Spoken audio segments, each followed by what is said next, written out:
बलूचिस्तान के अंदर जिस तरीके की घटनाएं घट रही हैं, इसके बाद चाइना के अंदर बैठे शी जिनपिंग को चैन की नींद नहीं आ पा रही है, क्योंकि बिलियंस ऑफ डॉलर का जो खर्चा चाइना पाकिस्तान इकोनॉमिक कॉरिडोर के अंदर किया था, वो अब खर्चा डूबता हुआ दिखाई दे रहा है। क्योंकि कहीं से कहीं तक कोई ऑप्शन नहीं दिख रहा है। ऐसा लग रहा है कि अब अगर पाकिस्तान बलूचिस्तान लिबरेशन आर्मी की बात नहीं माना, चाइना बातचीत नहीं माना, तो फिर इस प्रोजेक्ट के इंफ्रास्ट्रक्चर को ही ध्वस्त कर दिया जाएगा। वहाँ पर कैसे किया जाएगा, क्या इश्यूज आ रहे हैं, क्यों बलूचिस्तान लिबरेशन आर्मी का डिस्प्यूट चाइना के साथ में भी है, हर चीज़ को मैं शुभदीप चौहान डिटेल में आप लोगों के साथ में चर्चा करूंगा। बट उसके पहले आप लोग मेरे साथ में SAS10 टेलीग्राम ग्रुप के ऊपर जुड़ सकते हो। मेरे क्लास की अपडेट PDF सब कुछ आपको यहाँ मिल जाएगी। UPSC CSE तैयारी करना है, इंडिया के टॉप एजुकेटर से ऑफलाइन क्लास के अंदर पढ़ना है, आप लोगों के पास में अच्छा मौका है। अगर आप लोग हमारी ऑफलाइन क्लासेस के अंदर जुड़ना चाहते हो तो आप इस नंबर पे कॉल कर सकते हो। इसके अलावा मंथली करंट अफेयर्स की मैगजीन, प्रीवियस ईयर के क्वेश्चंस, प्रीलिम्स के मॉक टेस्ट, NCERT के नोट्स की summary free of cost download करना नीचे डिस्क्रिप्शन के अंदर मैंने लिंक दी हुई है, वहां से आप डाउनलोड कर सकते हो। चलिए दोस्तों, आप समझने का प्रयास करते हैं यहाँ पे क्या हुआ है। देखो, रिसेंटली बलूचिस्तान के अंदर जो आज़ादी का मूवमेंट है वो बहुत तेजी से बढ़ता हुआ दिखाई दे रहा है। कई सारे बलूचिस्तान लिबरेशन आर्मी के लोग अब पाकिस्तानी सोल्जर्स के ऊपर डायरेक्ट अटैक कर रहे हैं। आप क्लियरली यहाँ पर देख सकते हो, रिसेंटली पाकिस्तान के एक कॉन्वॉय के ऊपर अटैक किया गया जिसके अंदर लगभग 90 सोल्जर्स मारे गए हैं, और ये पाकिस्तान के लगभग हर मीडिया आउटलेट ने कवर किया है। इतना ही नहीं, थोड़े समय पहले आपको याद होगा बलूचिस्तान लिबरेशन आर्मी ने होस्टेज बना लिया था जफर ट्रेन को।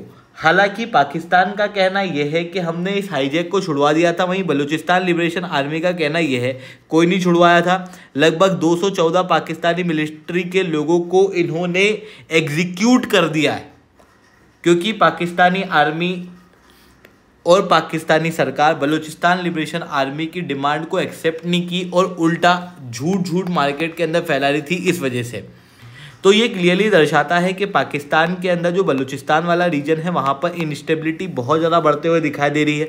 आज़ादी का मूवमेंट जो है वो बहुत ज़्यादा हो चुका है, जिसकी वजह से पाकिस्तान ने जो करोड़ों डॉलर का खर्चा इस रीजन के अंदर किया था वो डूबता हुआ दिखाई दे रहा है। देखो, ग्वादर सिटी के अंदर पाकिस्तान ने 300 मेगावाट तक का कोल पावर प्लांट बनना था, जो कि चाइना द्वारा ही फंडेड था। इसके अलावा ग्वादर ईस्ट बे एक्सप्रेसवे के ऊपर भी चाइना ने काफ़ी इंटरेस्ट शो किया था। China Pakistan technical and vocational institute भी ग्वादर के अंदर बनना था, जिसके अंदर 943 मिलियन रुपीस का खर्चा होना था। चाइना पाकिस्तान इकोनॉमिक कॉरिडोर, जो कि आप क्लियरली यहाँ पर देख सकते हो, ऊपर चाइना से ग्वादर तक कनेक्ट करता है। और यहाँ पर आप देखोगे तो ये बलूचिस्तान वाले रीजन के अंदर लगभग 61 बिलियन डॉलर इसके अंदर भी चाइना द्वारा ऑलरेडी खर्च किए जा चुके हैं। बट इन सारे इन्वेस्टमेंट का डायरेक्ट खतरा अब चाइना को देखने को मिल रहा है, क्योंकि बलूचिस्तान लिबरेशन आर्मी का जो नेक्स्ट टारगेट होने वाला है वो चाइना के यही इंफ्रास्ट्रक्चर होने वाले हैं। पर आपके दिमाग में आ रहा होगा कि भाई चाइना के इंफ्रास्ट्रक्चर क्यों होंगे, दुश्मनी तो यहाँ पर पाकिस्तान से है ना बलूचिस्तान लिबरेशन आर्मी की। नहीं, बलूचिस्तान लिबरेशन आर्मी की दुश्मनी पाकिस्तान के साथ में चाइना से भी है। आप क्लियरली इस वीडियो के अंदर देख सकते हो, जब जफर एक्सप्रेस को हाईजैक किया गया था उसके बाद बलूचिस्तान लिबरेशन आर्मी के लीडर ने क्या कहा था। Motive of our attack was very clear. It was a simple and clear message to China and Pakistan to withdraw immediately from Balochistan. This warning to China and Pakistan was also given by our leader, General Aslam Baloch, but China failed to pay heed. We once again make it clear that Gwadar and the rest of Balochistan belong to Baloch. मतलब यहाँ पर target केवल China नहीं, केवल पाकिस्तान के soldiers नहीं है, बल्कि चाइना भी है। इवन पहले भी आप देख सकते हो कई सारे चाइनीज वर्कर्स जो कि यहाँ पर चाइना पाकिस्तान इकोनॉमिक कॉरिडोर के ऊपर काम करते हैं, उनके ऊपर अटैक किए गए थे। ऐसी कंडीशन के अंदर ये साफ है कि बलूचिस्तान लिबरेशन आर्मी का टारगेट केवल पाकिस्तान नहीं होने वाला। अगर बलूचिस्तान लिबरेशन आर्मी की बातचीत नहीं मानी गई तो फिर चाइना पाकिस्तान इकोनॉमिक कॉरिडोर के ऊपर भी अटैक किया जाएगा, इवन चाइनीज सोल्जर्स के ऊपर भी अटैक किया जाएगा। तो अब बात आती है कि बलूचिस्तान लिबरेशन आर्मी को चाइना पाकिस्तान इकोनॉमिक कॉरिडोर से दिक्कत है क्या। देखो, बलूचिस्तान जो है वो पाकिस्तान का एक बहुत ही ज़्यादा रिसोर्स रिच रीजन है। टोटल नेचुरल गैस जो पाकिस्तान के अंदर पाई जाती है उसका 40% भाग बलूचिस्तान से आता है। बलूचिस्तान कॉपर का, गोल्ड का और पेट्रोलियम का एक बहुत बड़ा रिजर्व है पाकिस्तान के अंदर। इवन पाकिस्तान की ज़मीन का 40% भाग बलूचिस्तान के अंदर देखने को मिलेगा, जो क्लियरली दर्शाता है कि बलूचिस्तान एक बहुत रिसोर्स रिच रीजन है। बट इतने सारे रिसोर्स होने के बावजूद भी बलूचिस्तान के अंदर जो आबादी है 1.5 करोड़ लोगों की, वो पूरी तरीके से मार्जिनलाइज्ड है।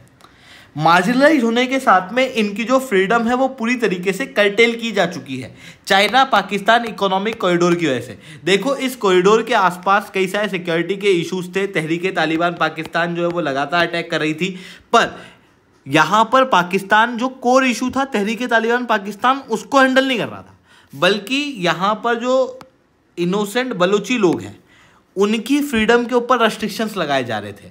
लोगों को आईडी कार्ड लेके जाना पड़ता, लोगों को मारा जाता, पीटा जाता, ह्यूमन राइट के वायलेशन किए जाते, बिना किसी वारंट के अरेस्ट कर लिया जाता, जिसके खिलाफ कई सारे प्रोटेस्ट बलूचिस्तान के अंदर पहले भी हुए थे। पर पाकिस्तान ने, चाइना ने उन सारे प्रोटेस्ट को इग्नोर किया, पहले की धमकियों को इग्नोर किया। अब बलूचिस्तान लिबरेशन आर्मी के पास में प्रॉपर हथियार आ चुके हैं और अब वो लोग पाकिस्तान के कई सारे रीजन के अंदर, इवन बलूचिस्तान के कई सारे रीजन के अंदर जहां पर पाकिस्तान स्ट्रॉन्ग पोजीशन होल्ड करता है वहां पर अटैक कर रहे हैं। इवन उनका एक मेजर कंसर्न ये भी है कि भाई हमारी ह्यूमन राइट का वायलेशन होने के साथ में हमारे रिसोर्स तो उड़ा के ले ही जा रहे हो, पर उसकी वजह से लोकल लोगों को कुछ भी नहीं मिल रहा। अगर चाइना पाकिस्तान इकोनॉमिक कॉरिडोर की बात करें तो 61 बिलियन डॉलर जो है वो खर्च किए गए थे चाइना के द्वारा। इनमें से मैक्सिमम पैसा तो करप्शन में चला गया।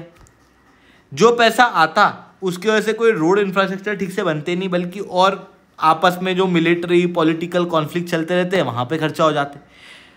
और खर्चा कहाँ हो रहा है? सारा पाकिस्तान के पास में जाके, ये नीचे बलूचिस्तान के पास में आ ही नहीं रहा।